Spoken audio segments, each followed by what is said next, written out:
Welcome back to Awesome Vegans. I'm Elysabeth Alfano, and I am with Racecar driver Leilani Munter. Hi. Woo-hoo! So Sports Illustrated has named her one of the top 10 female racecar drivers in the world. Girl, that is so impressive. Thank you. So how did you get into racecar driving, and more importantly, what do you do now with racecar driving? Right. So I got into racing in 2001. I am a little bit of an adrenaline junkie, as you can imagine. So I'm scared of heights, but I still jump out of airplanes, and I've done a couple of bungee jumps and paragliding and things like that. So I like things that sort of get my heart pumping.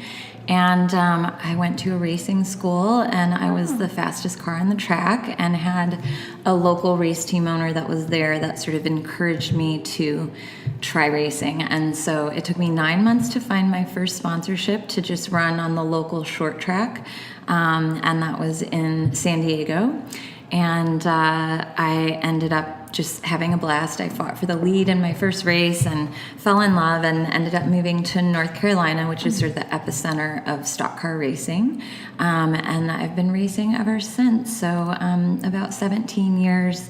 You know, whenever I can find the sponsorship, I run, and I use my race car now to really speak about issues that I'm passionate about. So I've had a couple documentary films on my car. I've had The Cove, which won the Academy Award back in 2010. I've had Blackfish on my race car. So animal rights I'm very passionate about. For the past 2 years, I've been driving the first ever vegan-themed race car in the world, which promotes, obviously, a plant-based diet. So it's the Vegan Strong Car, and this year we've given away over 30,000 vegan cheeseburgers to the NASCAR fans at 5 of my races. So I have one more race left this year in October, and then hopefully I'm trying to put together the funding to run Daytona and Talladega next year. Awesome. So I've also run cars promoting clean energy. I sit on the board of 3 nonprofits. One of them is the Oceanic Preservation Society. We made a film called Racing Extinction that's about the 6 mass extinction of species that we're living through right now. They also are the makers of The Cove. And then I sit on the board of Empowered by Light, which we donate and install solar panels, solar systems, and battery packs for people that are doing good in the world. So we've done the ranger stations in Virunga National Park for the rangers that are protecting the gorillas there. Mm-hmm. And so they're wonderful. And then I sit on the board of EarthX Film, which is an environmental film festival in Dallas. Okay, so much to dissect there. I want to start with the very obvious and then get into the nitty-gritty, because you've given us so much information, and there's a lot that's really important in there. Right. First of all, with your general energy level, I would not immediately think that you like to go how many miles an hour? It's close to 200 miles an hour, yeah. Okay, I don't like to drive. This is why Uber is wonderful for me. I don't want to drive. I don't want to be in control. I don't want to have any say on that. I want someone else to drive me around. Okay. And I don't care how fast they go or how slow they go, because I'm going to be working on my computer. Right. So already your energy level is surprising to me that you like that adrenaline. I do. I love it. Yeah. Isn't that so amazing? Okay, but what's more important, evenly, and I've talked to you guys about this before, you're taking your position, your love, first of all, I mean, it's what you do, but you're taking that, and you're really taking that to your larger purpose in life. And I think that's something we can all do, whether we go to work 9 to 5 or we are race car driving. You're taking that to really bring forth the benefits of a plant-based life, and also, as you mentioned, animal rights. So when I think of the South, and I love the South, by the way, they're hospitable and it's beautiful and there's good food, but I don't eat meat and dairy, and you don't eat meat and dairy. Yeah. But I think of the South as meat and dairy. How have they been receptive to your plant-based message? Oh, it's been really positive. We actually had quite a few people that were race fans that were already vegan. So Effect Partners mentioned this when they talked yesterday. They actually found that the numbers that we saw coming through my vegan tent were similar to those of the general population. So 6% of the people that came to my tent at Daytona and Talladega and all these racetracks, 6% of them were vegan, 11% of them were vegetarian. So I think people underestimate how much we share in common. You would think that you wouldn't see a lot of vegans at the racetrack, but that's not true. They've been very receptive. I didn't show up, obviously, with like kale and quinoa. I showed up with the Impossible Burger, with vegan cheddar cheese melted on it, and it was Super it's good. an amazing, burger, and it tastes just like meat. Yes. So that was important to me. I wanted to feed them something that they were already going to be eating at the racetrack, but just like a vegan version of it. And it was funny when we were at Pocono International Raceway, we had the big vegan strong tent, and right next to us was the Johnsonville sausage tent. Oh gosh. And they had nobody at their display at all, and we had a consistent line of like 30 people waiting to get the Impossible Burger. So it was a very funny, like I did a picture of the sausage display and then like a picture of the vegan strong tent, and it was just by far the most popular tent in the whole display area for the fan zone. So it was great. They've been wonderful. I find this everywhere I go, actually, even on WGN Radio. So you guys, I find so many people reach out to me and say, oh, I've been a long-time vegetarian, or thank you for bringing this subject up, or I've been curious, or I haven't been feeling well, and I've been wondering, how can I maybe work in more plants to my diet? So I think there's more people out there, and there's a stereotype that just doesn't apply anymore. It's a stereotype from like 1970. For sure. Yeah, it doesn't even apply anymore. Yeah, actually, so Fox Sports, I went and delivered some Impossible Burgers like on the first day that they were doing the telecast at Daytona. And from that day forward, Fox Sports was sending down a runner to come and pick up 2 trays of Impossible Burgers every day to feed to their production crew. So they've just been great. And I've been really pleased with that sort of response, because that's really why I race. I'm an activist first, and I'm an environmentalist, and I'm passionate about these things. And the race car is essentially, a 200-mile-an-hour billboard for me to be able to talk to people about these things that I think are the most important challenges that are facing humans now. We have to address, these environmental issues, and I think humans are evolving, and part of that evolution includes the move towards a plant-based diet. Even Albert Einstein spoke about this, and Nikola Tesla, and there's amazing minds from our past that have talked about this. Yes. So, I'm excited that I get to use my race car to talk about it. So again, I think this is so cool. You've talked about so much here, but her car, Vegan Strong. Yeah. So 200 miles, and it's running around with this huge vegan logo, which I just love and I think is so awesome. Okay, not all of us can get in a car and go 200 miles around a track and have everybody look at us. And also not everybody can be featured in a film. So I want to talk about the film work that you've done through Ops Society, because I think that's really interesting. Some of you maybe haven't seen these films, and they're all really good. Some of them have come out like in 2011 and 2015. And so we've only made 2 films. We made The Cove, which that was before I joined the organization, and then I started working with them in 2012 after The Cove had already come out, and they were filming Racing Extinction, which aired on the Discovery Channel back in December of 2015. And you can rent, if you haven't seen Racing Extinction, you can rent it. It's on all the video on demands except for Netflix. So, Google, Amazon, Hulu, YouTube, any of those, you can find it. And it's a really beautiful film, really about the human impact on our planet. So right now, there's 7.6 billion people on the planet. We're actually adding 1 billion people to the planet every 12 years. We have been doing that since 1974, which is the year that I was born. It took humans 200,000 years to get to our first 1 billion people, and that happened in 1804. It then took us only 126 years to get to the second billion. Then it took us 30 years to get to the third billion, 14 to get to the fourth billion, and we've been consistently adding 1 billion people since 1974. So we're rapidly approaching 8 billion people. Clearly, we have a huge carbon footprint on the planet. It's contributing to, ocean acidification, habitat destruction, species loss. All of these things are driven by the human impact on our planet, and we're actually driving species to extinction at a rate that's about 1,000 times faster than the natural background rate of extinction. So there's all kinds of things that you can do to reduce your carbon footprint. I have an electric car. I've been driving an electric car since 2013. I have a beautiful Tesla Model S that I love, and I've done almost 80,000 miles, and I have solar panels on the roof of my house.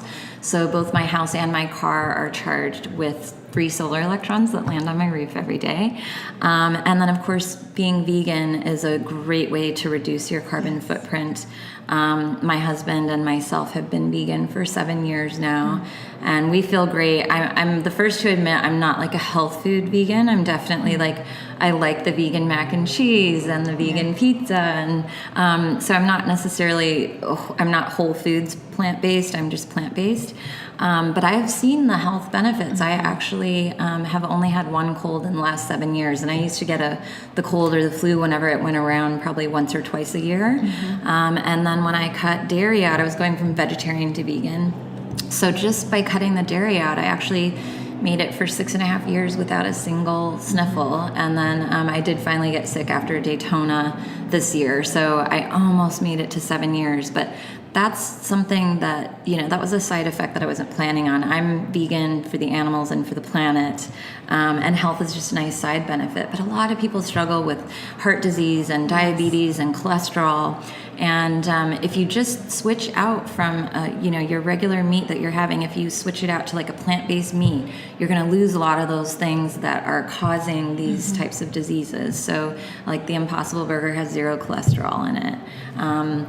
So I encourage people, especially people that are struggling with those kinds of issues, to consider a plant-based diet. Even if you can't go 100% plant-based, consider doing, I had a couple that I know that decided they wanted to sort of ease into it, and they do something that's called 2/3 vegan. So their breakfast and their lunch is vegan, but then they let themselves do whatever they want for dinner. And they called me after about 2 or 3 months of doing this, and they said, we're like 95% vegan now, because they found that when they started to cook with the vegan butter and using the vegan chicken and using the vegan cheeses, that by the time they got to dinner, they were like, well, why would we use regular chicken now? Because we actually found out that we really love the plant-based chicken.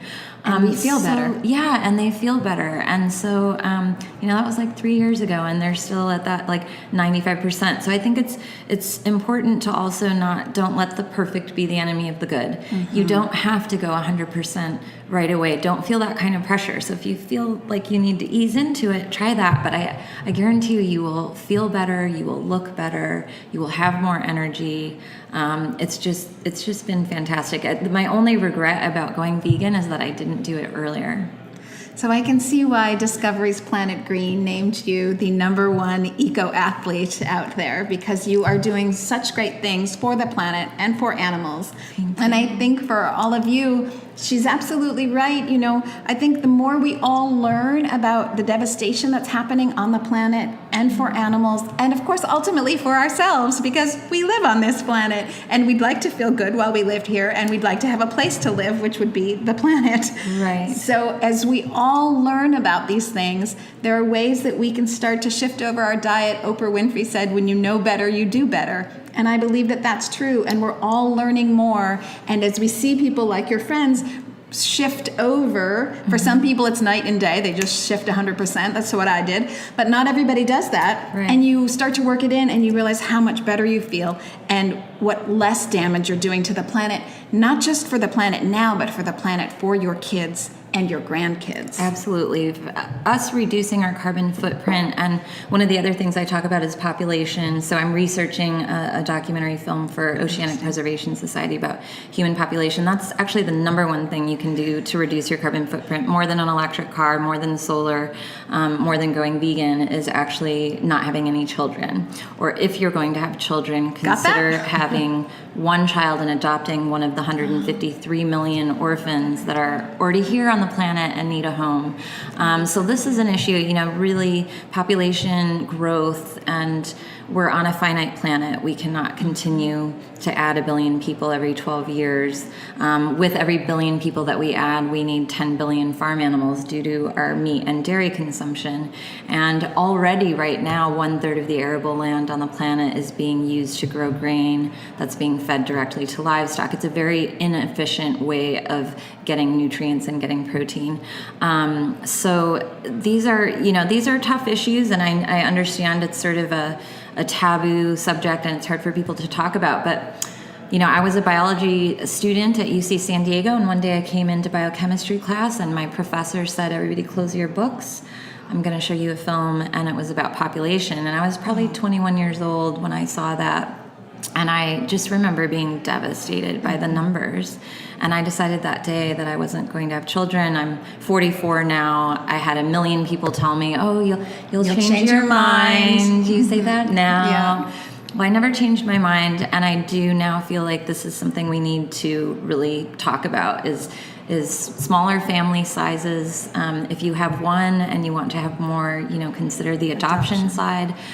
These are all things that are not only going to help the planet and preserve these beautiful animals that are going extinct. It's going to make the world a better place for the people who have had children. So I don't have any children that are going to inherit the earth, right? My genes will blink off the planet when I do. But for the people who have had children, it's actually your children and your grandchildren that are going to benefit from people like me deciding not to have children and not increase the population, because there's such a high demand on the resources on our planet.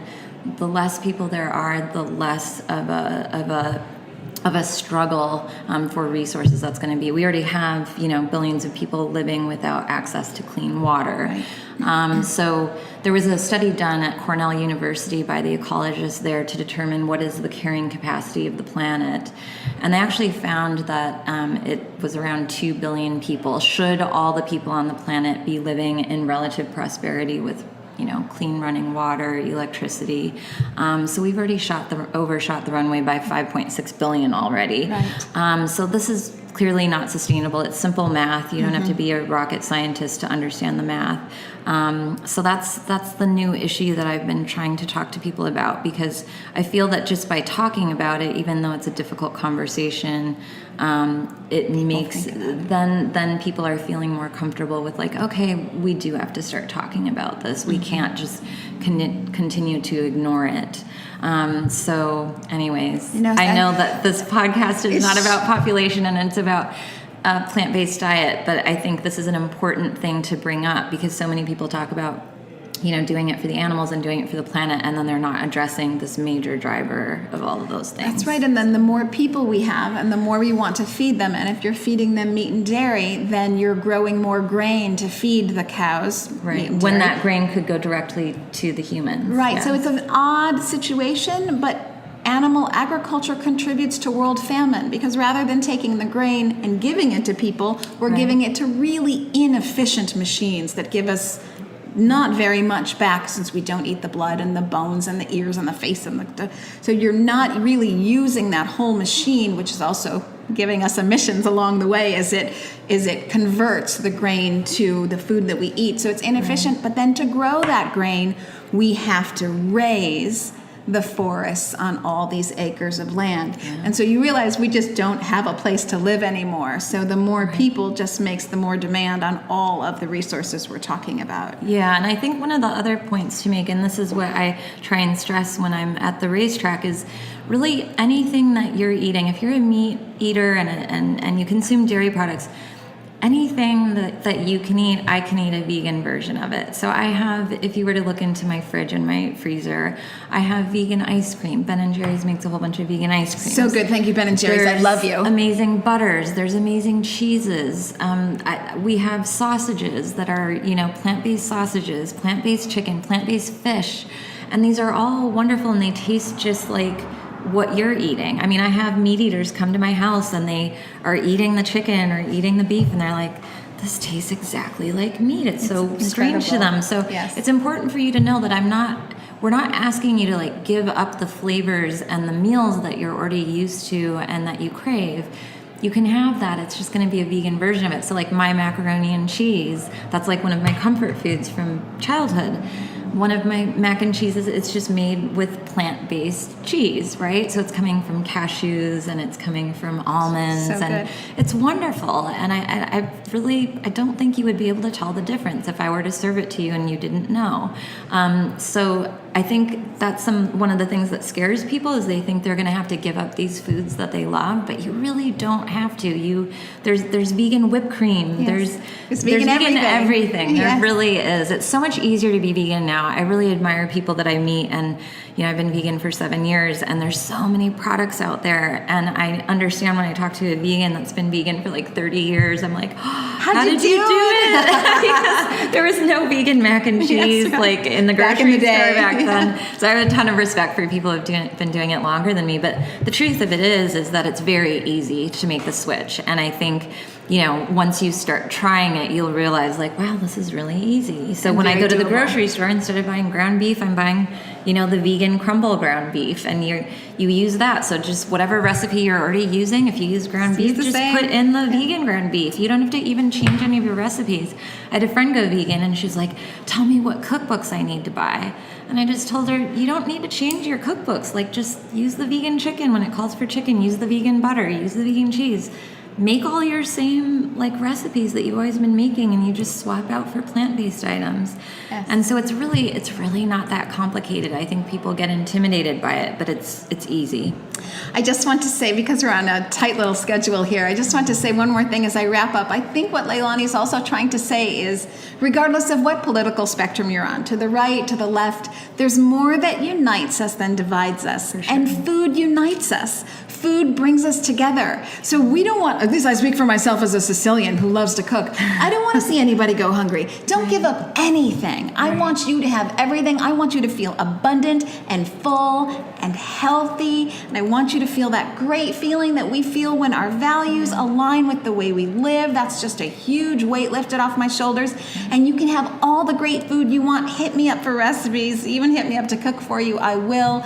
Food unites us, and food brings us together. And you should have everything you want, and you should feel good in the process. So anything you have now as a meat and dairy lover, come on over, because you can have that as a vegan as well. Absolutely. So I want to thank really Switch for Good. We are here in Los Angeles at Pollution TV Studios, and they are co-founders and co-partners in the Switch for Good conference that we're at right now, because we're talking with a lot of plant-based athletes about getting rid of dairy and working it out of their routine so that they can be better performing athletes, because we've switched for good for sure, and a lot of athletes are switching for good and getting rid of dairy. So I want to thank them for letting us sneak away in the corner and have our interview.